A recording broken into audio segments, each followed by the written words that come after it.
Boa noite a Boa todos noite a os todos. brasileiros. Boa noite a todos os brasileiros e portugueses. Doutora Silvia esqueceu o microfone dela ligado e eu já entro no ímpeto, nem olhei se o microfone estava ligado ou não.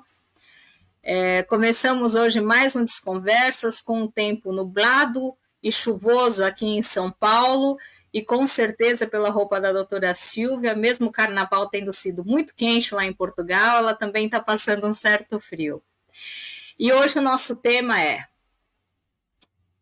o que te controla?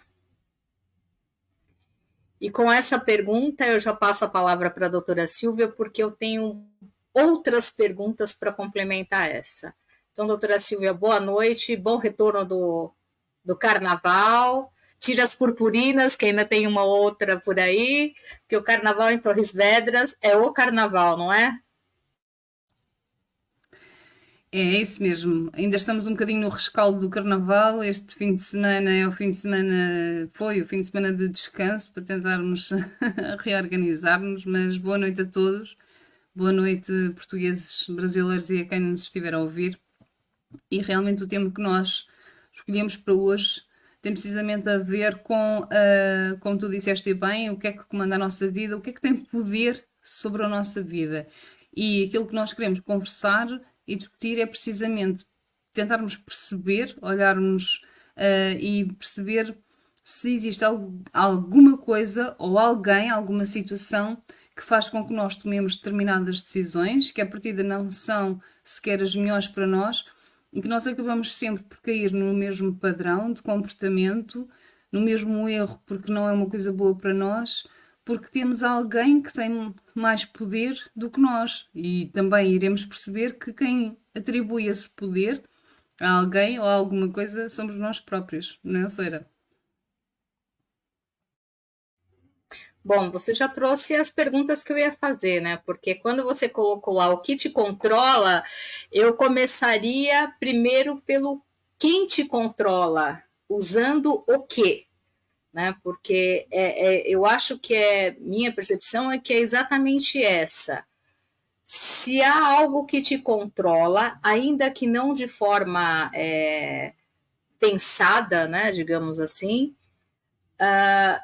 esse alguém que te controla utiliza algo, né?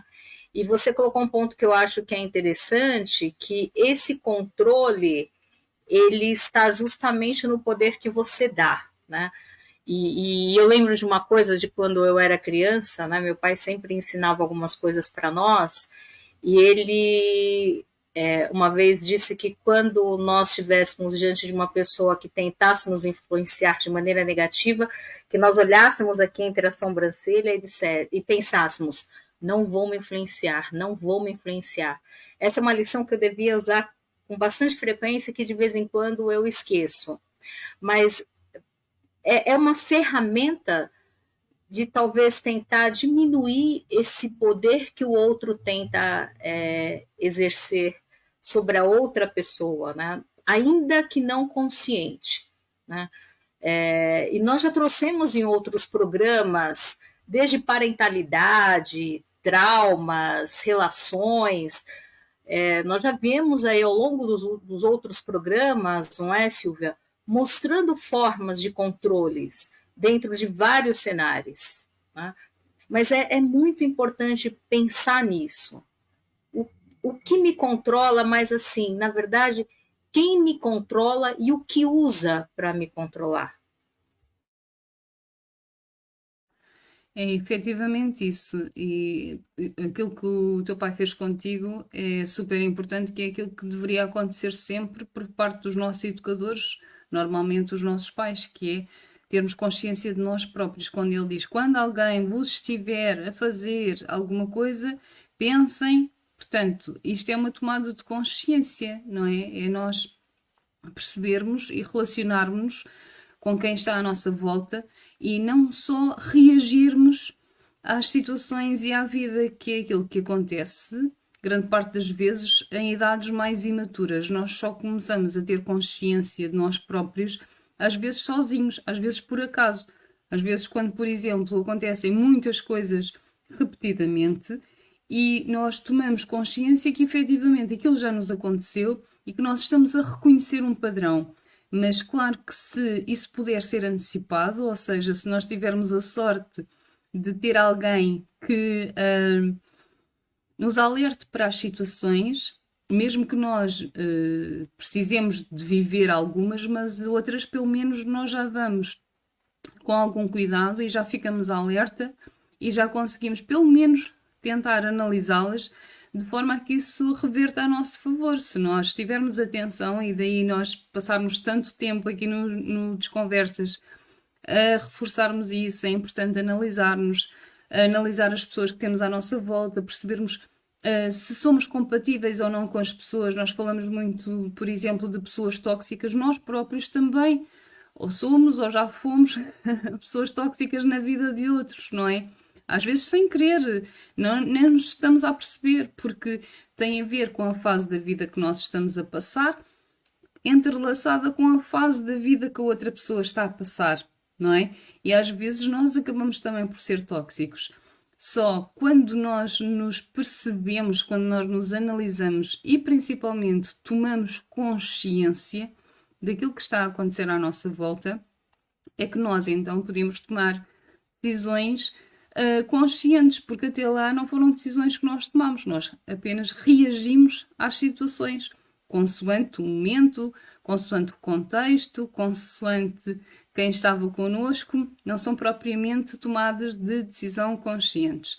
Agora, relativamente, porque isto também obviamente tem tudo a ver com o nós darmos poder às pessoas, tem normalmente a ver diametralmente o oposto daquilo que nós estamos a sentir. Quando nós não nos sentimos poderosos, quando nós não temos autoestima, nós achamos que os outros são mais sábios, que os outros são mais maduros, que os outros têm mais informação, que os outros têm mais discernimento que nós e, portanto, de alguma forma, em algumas alturas da nossa vida, nós permitimos inclusivamente que os outros orientem o nosso rumo, as nossas decisões, que deem opiniões sobre aquilo que nós estamos a sentir e aquilo que nós vamos fazer com isso. E é muito curioso quando olhamos de fora, mas é um bocadinho assustador pensar que nós deixámos nas mãos de outras pessoas, que não eram elas que estavam a passar pelas situações, que não são elas ou não eram elas as donas das nossas vidas, não é? E nós sentimos tão mal, sentimos tão frágeis, a ponto de permitirmos que outra pessoa que não nós tomasse uma decisão relativamente às nossas próprias vidas.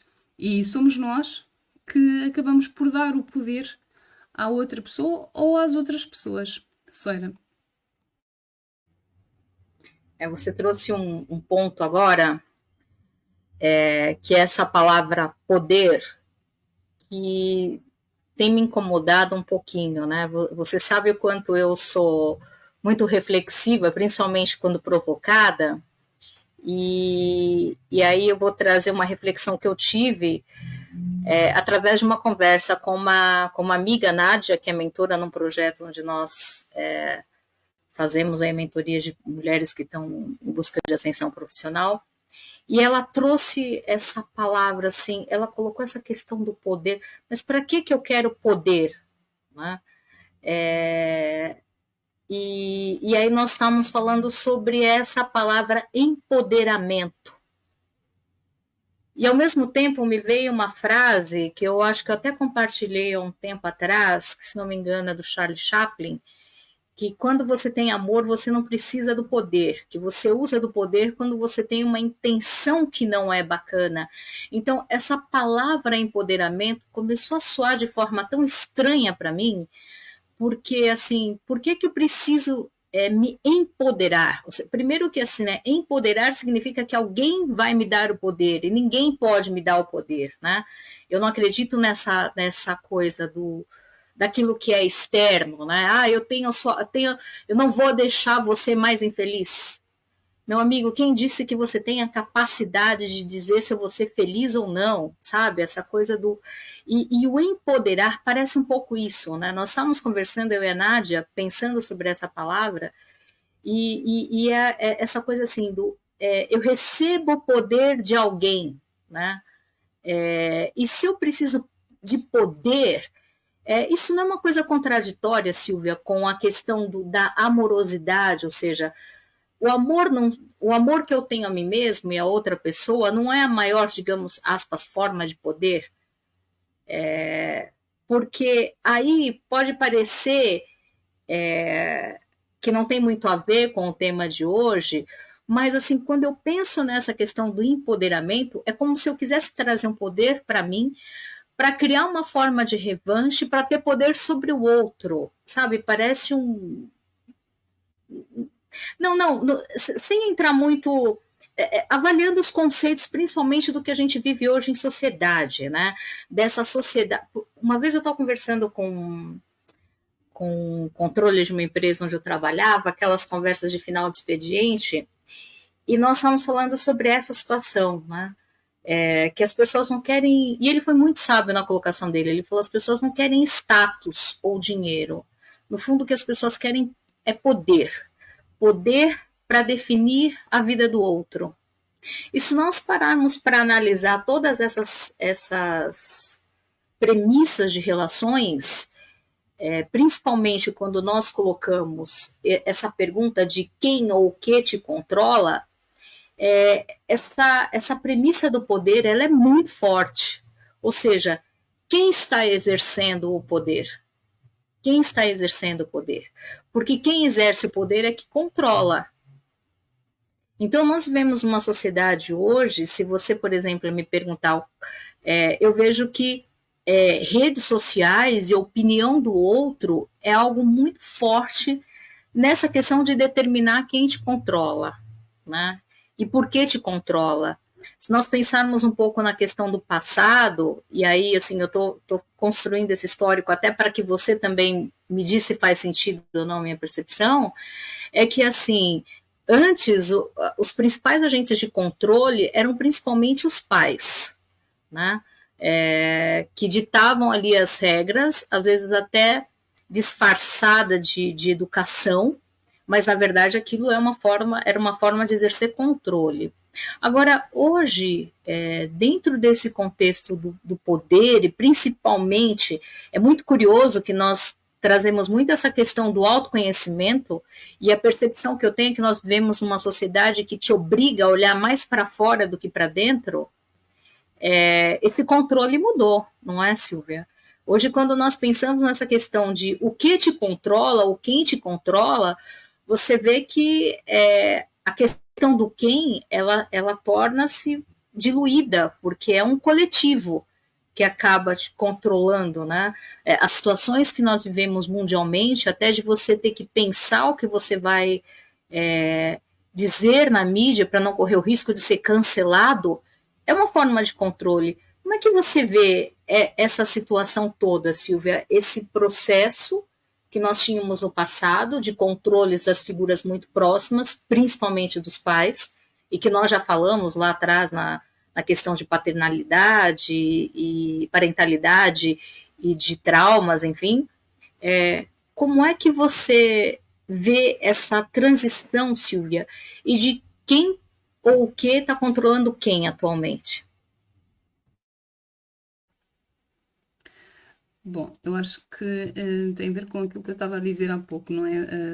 Se te lembras, o exemplo que eu dei foi é assustador quando nós percebemos que em alguma altura da nossa vida nós tivemos tão pouca autoestima e, portanto, tão pouco amor próprio que oferecemos o poder sobre a nossa própria vida a outra pessoa. E eu compreendo perfeitamente que pode ser bastante arriscado, nós queremos o poder e o ser humano às vezes consegue ser extremamente egoísta e não usar as coisas boas apenas para benefício próprio, mas acaba por extrapolar. Mas quando eu falo em poder, o que é que tem poder sobre ti?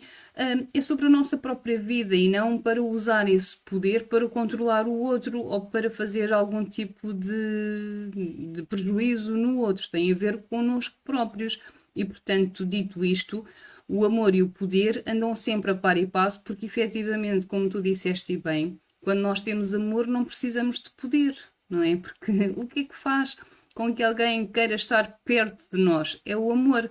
Quando esse amor deixa de existir e nós não estamos bem connosco próprios, e o ser humano, enquanto ser egoísta que é, o que é que ele vai fazer? Vai usar qualquer forma de poder, o poder de manipulação, o poder de chantagem, qualquer tipo de outro poder, porque não tem o poder do amor, para fazer com que o outro fique perto de si, não é? Ou seja, é sempre como se, não havendo amor, recorremos ao poder. Mas efetivamente nós só precisamos desse poder se não tivermos amor próprio. O poder sobre nós, sobre as nossas tomadas de decisão, sobre a nossa vida, a capacidade. Eu só tenho o poder do discernimento, o poder de perceber aquilo que eu estou a fazer, se eu tiver informação, se me derem a liberdade de eu poder ir à procura de um caminho melhor, por exemplo, não é?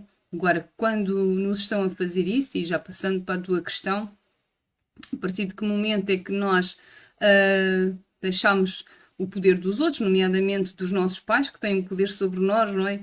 E nós agarramos as rédeas da nossa vida e agora supostamente as coisas são diferentes, é precisamente porque quando nos dão amor suficiente, dão-nos obviamente também as explicações sobre a vida, aquilo que o teu pai fez contigo e que estávamos a falar há pouco, não é? O alertar os nossos filhos, o darmos-lhes indicações, orientações sobre a vida, é estarmos a dar-lhes poder. Nós, ao amarmos os nossos filhos, temos que lhes dar poder, porque o contrário é aporrear, é apertar, é amarrar alguém perto de nós, sejam filhos, sejam familiares, sejam amigos, sejam companheiros, e isso não é a forma de amor, isso é uma forma exacerbada de poder, porque não o temos de outra forma, porque o poder é quase como, estava aqui a pensar na questão da liderança, não é? A liderança é inata, porque quando não é inata não é liderança, é alguém que chefia outra pessoa. E o poder também é inato, ou existe amor e nós temos amor suficiente para termos poder sobre nós próprios. Eu estou a falar do poder sobre nós. Quem é que tem poder sobre mim? O que é que me limita, não é? São outras pessoas, sou eu própria porque tenho medos, porque tenho coisas para resolver, porque tenho inseguranças e então vou-me recorrer de outras armas para conseguir lidar com as minhas situações. O que é que tem poder sobre mim? Porque quem tem poder sobre mim é quem me condiciona, não é? E se for eu que tiver poder sobre mim, eu terei a capacidade não só de decidir, mas também, porque há essa parte, de me responsabilizar pelos meus atos e sobre as minhas consequências. Porque, imagina, as pessoas que são extremamente inseguras, por vezes também lhes sabe muito bem delegarem a responsabilidade nas outras pessoas e dizerem eu não podia fazer nada, era ele que mandava, era ele que decidia, porque colocam-se, imagina, a autocomiseração, não é? Ou a vitimização, às vezes é um lugar muito confortável, porque tu, ao mesmo tempo, não te forças a tomar decisões, acabas por apagar um bocadinho a tua responsabilidade nas consequências que existem e automaticamente estás a responsabilizar alguém e estás a acusar alguém de alguma coisa que te aconteceu a ti de menos bom, não é? Com a desculpa que não eras tu que tinhas o poder de decisão. Mas a grande parte das vezes somos nós que temos o poder de decisão. E o poder de decisão, por vezes, inicia-se logo por excluir determinadas pessoas que exercem esse poder sobre nós, porque nós é que temos que decidir sobre a nossa própria vida. Sora. Bom, eu vou trazer algumas coisas que você sabe que eu gosto de ficar juntando os pontos aqui. Eu vi essa semana uma história que eu achei muito interessante, né? Que a pessoa pediu para explicar a definição do que é amar e do que é gostar, né? E a pessoa que estava sendo entrevistada, ela deu a seguinte resposta, que ela estava saindo de um hospital, a moça tinha acabado de receber a notícia da morte da avó e ela teve uma crise de pânico. Então, a pessoa falou assim: bom, eu, como alguém que amo meu próximo, que tenho preocupação com meu próximo, eu parei e fui tentar socorrê-la, né? Assim, apoiá-la, enfim, ajudá-la a sair daquele processo, né? E aí, depois que ela se acalmou e foi mais controlada, enfim, eu fui embora. Aí você me pergunta, por que, que eu fiz isso? Aí eu vou te responder, eu fiz isso por amor. Agora, eu gosto daquela moça? Não. Como é que eu posso dizer que eu gosto daquela moça se eu não a conheço? Então, a diferença do amor, inclusive, que é aquilo que nos que nós temos sempre trazido, não é, Silvia? Olha, você tem que perdoar, você tem que entender que tudo bem, talvez não fosse para dar certo mesmo, e que amor é você seguir, deixar o outro seguir e tal, enfim. Eu pensei muito nessa questão do amor que você que você trouxe agora, me fez lembrar dessa ideia, né? Então, amar é diferente de gostar, né? Amar é uma coisa realmente gratuita, né? E o amor implica essa liberdade de, bom, eu vou e deixo o outro ir também. Agora, até eu dei uma risada, né, quando você falou do amor e poder, que eu lembrei de uma música que fez muito sucesso aqui no Brasil, de uma cantora, Rosana, que chamava Amor e Poder, né? E a gente brinca muito com a história de como uma deusa você me mantém, enfim. Mas quando você falou isso, eu lembrei muito dessa brincadeiras à parte, né? De vez em quando eu lembro de umas coisas meio engraçadas e essa foi uma delas. Mas essa questão do amor e poder, Silvia, eu fiquei pensando também, né? Nas desculpas que as pessoas usam para exercer o poder em nome do amor. Eu queria que você falasse um pouquinho disso, né? Porque essa música ela fala assim, como uma deusa, você me mantém, as coisas que você me diz. Então, assim, parece muito romântica a história, mas quando você começa a prestar atenção na letra, você fala, gente, isso é amor e poder. Quem ama não pensa em poder, né? A última coisa que você vai pensar é realmente no poder, porque o amor, ele realmente é uma coisa que te liberta, né? Como você também trouxe nos outros programas. Então me veio essa coisa na cabeça, né? Amor e poder, como é que essa coisa casa, né? Que a letra para mim fica muito como uma deusa, você me mantém. Gente, quem que, sabe, numa relação normal, numa relação natural, vai endeusar o outro? Então, assim, qual dos dois é tóxico nessa história? Mas, de qualquer forma,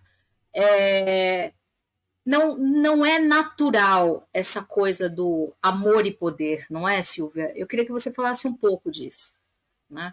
Quando eu uso a história do amor, a história da proteção, como uma forma de controle.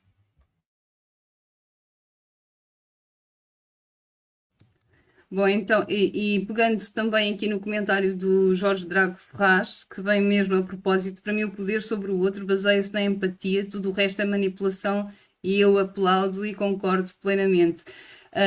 Infelizmente, isso vê-se sobretudo, não só nas relações amorosas, mas principalmente nas relações mãe-filho, até mais do que nos pai-filho, que também se vê, mas, por exemplo, nós quando tornamos os nossos filhos dependentes de nós, não é? É uma forma de lhes retirar o poder da autonomia, o poder da tomada da decisão, o poder da liberdade. Sempre que privamos de alguma forma a outra pessoa de ter liberdade, e a liberdade não é só sair para fora de casa, é a liberdade de pensar, a liberdade de refletir, a liberdade de decidir aquilo que quer, a liberdade de argumentar, de ter uma opinião contrária à nossa. Quando nós permitimos, não é? Porque é assim que tem que ser, porque é uma questão de respeito. Nós damos espaço àquele que amamos para ser ele próprio e para decidir que caso fica só porque quer e não porque nós estamos a arranjar uma maneira, não é? Você me mantém, esta frase que tu dizes aí, você me mantém, é uma forma, obviamente, de manipulação. Eu estou a arranjar uma artimanha, estou a arranjar uma forma de manter aquela pessoa perto de mim, de a fazer sentir que depende de mim, que ela sem mim não consegue viver, não consegue ser feliz, não consegue tomar as decisões para a sua vida. E isto acontece muito, muito, muito, daí eu referir nas relações mãe-filhos, sobretudo nas relações mãe-filho, porque de alguma forma as mães gostam de infantilizar os filhos rapazes e eles gostam também, e sabe-lhes muito bem, essa infantilização, porque lá está, delegam responsabilidades, não conseguem, não têm ferramentas para fazer de outra maneira e, portanto, isto é ali uma relação tóxica, não é? Que se vai ali enrolando e que sabe bem à mãe, porque mantém ali o filho perto dela, e que também sabe bem ao filho, porque protela, não é? Deixa para depois a imposição de ter que ser adulto, de ter que assumir responsabilidades. Mas isto também acontece, e essa canção penso que fala sobretudo sobre as relações amorosas, em que efetivamente, seja por questões financeiras ou outras, alguém mantém o outro perto de si, exercendo sobre essa pessoa um poder, e ao mesmo tempo que exerce o poder na mesma dimensão, também retira poder à pessoa que está perto de si, e o que a impede de tomar outra direção, de fazer outras escolhas, não é? Quando eu dependo de outra pessoa para me movimentar, para cumprir as minhas necessidades financeiras, para poder ter acesso ou não à saúde, ou o que quer que seja, não é? Quando eu dependo de outra pessoa, porque essa outra pessoa é que tem poder sobre mim e às vezes vela isso, é de uma forma velada, é dizendo, deixa estar que eu trato disso, deixa estar que eu é que faço isso, larga lá isso, eu é que faço. Eu já estou habituada a fazer, deixa estar que eu é que te marco as consultas, eu é que te levo aos tratamentos, eu é que faço a tua comida, eu é que vou ao banco resolver as situações. Muitas vezes, e com isto não digo que haja uma consciência maldosa naquilo que se faz, mas no fundo aquilo que se está a fazer é exercer-se um poder que é o pior porque é de uma forma mascarada de amor e de carinho, que quase que impede, e às vezes impede mesmo o outro de retaliar e de contrariar.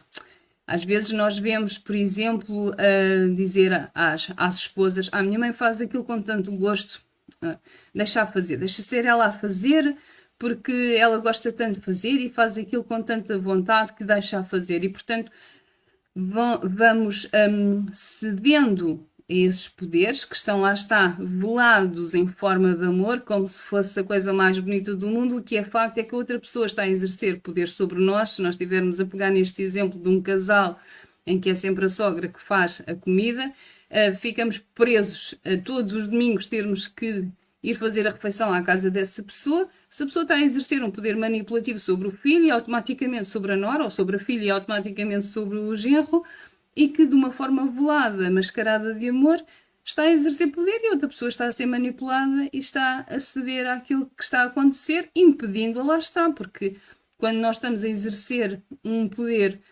desmesurado, ou seja, um poder imenso sobre outra pessoa, estamos automaticamente a retirar-lhe a liberdade de ir para outro sítio qualquer, de decidir fazer do seu domingo outra coisa qualquer, e imperativamente está a condicionar a vida. E se isso é um amor que não é muito saudável, não é, Sara? Então, eu volto naquele ponto do que eu disse lá atrás, né? O amor, para mim, é liberdade. Então, eu acho que se nós começarmos a condicionar a questão do nosso autoconhecimento, do nosso desenvolvimento dentro daquilo que foi dado como presente para o ser humano, que é a liberdade, né, o livre-arbítrio e a inteligência, ou seja, a sua capacidade de refletir, pensar e concluir por você mesmo, né, sem ouvir as vozes externas, que aquilo é o melhor para você. Né? E aí, Silvia, eu volto no ponto de onde eu iniciei. Né? Quando nós colocamos o quê, as pessoas podem pensar provavelmente, bom, são os meus medos, então por que eu não galgo uma posição numa carreira melhor? Eu tenho medo de fracassar. Por que eu não entro num relacionamento de cabeça e eu sou superficial, mesmo vendo que eu posso ter uma felicidade com aquela pessoa? Porque eu tenho medo de me relacionar. Né? E essa coisa do medo, por que eu estou trazendo esse tópico do medo agora? Porque quem já leu o livro do Napoleon Hill, que chama Mais Esperto que o Diabo, ele traz exatamente esse ponto, né? Que a maior forma de manipulação é exatamente o medo. Né? Se nós olharmos o que está por trás de todas as nossas decisões, aquilo que nos controla, nos impede de avançar, sempre é algo que está vinculado a algum tipo de medo. Medo do fracasso, medo da rejeição, medo do abandono, enfim. Né? Então, eu achei uma sacada bastante interessante do Napoleão Hill quando ele traz isso como o verdadeiro diabo, né? Ou seja, o medo te poda de fazer uma série de coisas. Por isso que eu coloquei lá, e você trouxe isso na tua fala também, né? Em algum momento, mas por isso que eu coloquei mudei a tua pergunta, né? Na verdade quem é que te controla pelo medo? Porque às vezes, por exemplo, você tem 50 anos e você não toma determinadas atitudes porque você ainda tem medo. E não tem mais ninguém te controlando ali. Mas você tem que buscar aí na sua memória, vou dizer, ancestral, né? O que aconteceu lá no seu passado remoto para tentar identificar quais foram essas situações, até em nome do amor, que te geraram essa situação. Como, por exemplo, uma mãe, um pai, um cônjuge, um amigo e tal, que vira e fala para você: Silvia, deixa que eu faço isso daqui porque eu acho que eu tenho condições de fazer. Eu estou transmitindo duas mensagens: eu sou melhor que você nisso, né? Então te coloca abaixo, e você não tem capacidade. Então, de repente, quando você se depara com medo do fracasso, né, você vai lembrar de alguma situação na escola que alguém te disse: olha, não entre para o jogo de futebol porque eu acho que você não vai jogar bem. E você comprou essa ideia. Né? Então, é importante muito, né, nós olharmos. Eu já estava conversando com uma pessoa, ela, não sei o que, árvore de conhecimento, árvore da vida. Eu falei: olha, eu resumo esse negócio na minha cabeça da seguinte forma: árvore da vida é tudo que tem dentro de mim, ou seja, sou eu que sou capaz de gerar a vida através das minhas escolhas, meus pensamentos, erros e acertos. Agora, a do conhecimento, né, que é aquela coisa do eu fui comer a maçã, é porque eu fui buscar algo fora, que não necessariamente vai ser bom para mim. Então, quando eu falo assim, a Silvia é uma gata, mas eu viro e falo para ela: doutora Silvia, hoje você não está bonita. Se ela olha para isso e coloca isso para dentro dela, né, ela se envenenou. E ela cai, né? A questão do pecado e tal, enfim, o que é? Uma queda. Eu puxo a Silvia para baixo. Agora, se ela ouve isso daí, mas ela tem a árvore da vida dentro dela, ou seja, essa percepção de quem ela vai gerar a vida dela para dentro dela e vai falar: ok, é só a sua opinião. Posso não estar tão bem quanto você imagina que eu devesse estar hoje, mas eu estou muito bem com quem eu estou. E aí isso nos basta, não é, Silvia? Agora, com esse ponto, até para justificar por que eu mudei a pergunta no início, e já caminhando para os finalmente, eu quero trazer algumas situações, Silvia, e eu quero colocar um pouco, pensando até nessa coisa que meu pai ensinou, né? Ó, gente, não esqueça, hein? Olha aqui entre a sobrancelha, quando a pessoa estiver enchendo o saco, e você fala: não vou me influenciar, pense, né? Não vou me influenciar, funciona. Mas nesse sentido, o que eu quero dizer? Eu quero dizer assim, nós olhamos, por exemplo, né, vamos pegar uma situação, às vezes até pequena, né, os irmãos ali, né, que um tem ciúmes do outro, aí provoca uma briguinha, né, aquela coisa, provoca uma discussãozinha, o outro lado que tem um ciúme, seja pai, mãe, cônjuge, amigo, enfim, essas relações são, apesar de nós direcionarmos algumas vezes para determinados pontos, elas acabam acontecendo em todo tipo de relação. Você tem essas situações, Silvia, que o outro ele te provoca. E é muito curioso, e você deve ter passado isso, Silvia, porque todo mundo acho que já passou. Parece que aquele dia que você medita, você vai caminhar no parque, você se coloca o mais zen possível, aparece alguém para tentar te tirar do sério, né?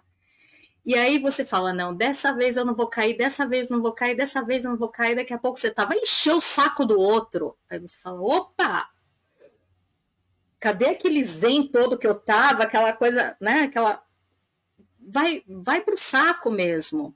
Só que eu tenho pensado sobre isso, Silvia, e você já falou isso em alguns outros programas de uma forma um pouco diferente. Mas eu vejo assim, será que ao invés de nós nos irritarmos com aquele que está tentando nos tirar do sério, ou que está tentando nos controlar, será que nós não temos que começar a parar para pensar e avaliar e falar assim, por que isso está me tirando do sério? Será que, sabe, às vezes a gente fica tanto tentando controlar essa coisa do zen budista, vou meditar, vou rezar, vou caminhar e tal, enfim, mas será que às vezes a gente não está olhando a coisa do ângulo errado? Será que a gente não precisa começar a parar para avaliar e falar assim, por que isso está me controlando? Por que isso está me tirando do sério? Porque talvez a pessoa vire e fale assim, você é insuficiente. Se você parar para analisar, você olha, né, trazendo o exemplo que eu trouxe há pouco, né, você olha e você fala assim, bom, eu sou insuficiente para essa pessoa porque essa pessoa quer isso e isso eu não tenho condições de dar, né? A pessoa quer um chateau na França, eu não tenho condições de dar, então efetivamente eu vou ser insuficiente. Mas isso me torna alguém insuficiente?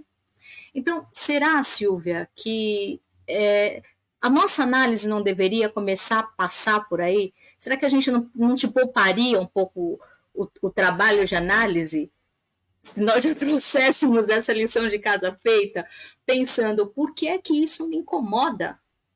Porque se for verdade, ok, é verdade. Não tenho dinheiro para comprar um chateau na França, eu vou me incomodar com o quê? Eu aceito aquilo e acabou.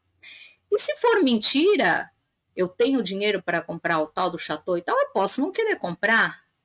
Então, como é que é isso, Silvia? Como é que você enxerga esse ponto? Será que não. Já para finalizar, já sendo a minha última pergunta, como é que você enxerga talvez esse lado que a gente tenha que mudar? Se perguntar por que é que eu estou reagindo? Você trouxe a tua fala num dado momento, né? Nós reagimos. Então, por que eu estou reagindo?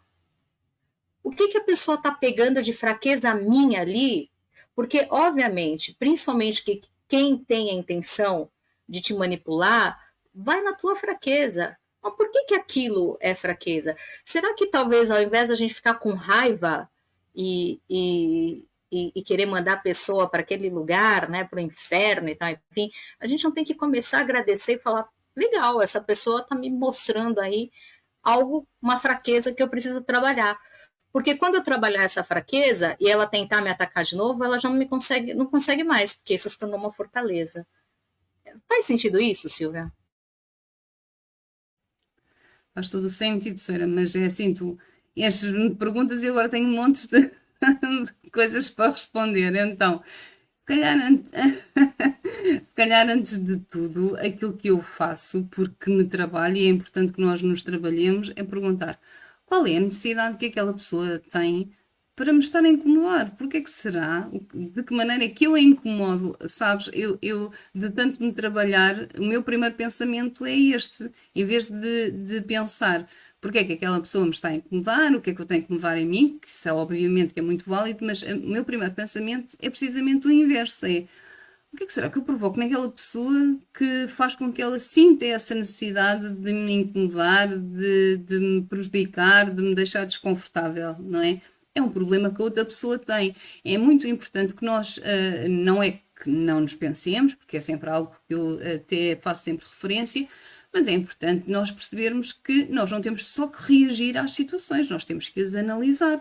E nem tudo aquilo que as outras pessoas fazem tem a ver connosco, normalmente tem a ver com elas próprias, não é? Porque os comportamentos que as pessoas têm a ver com aquilo que está a acontecer na vida delas. E às vezes nós só temos a pouca sorte de nos cruzarmos com elas naquele momento, naquele dia em que elas estão a passar por uma altura menos boa.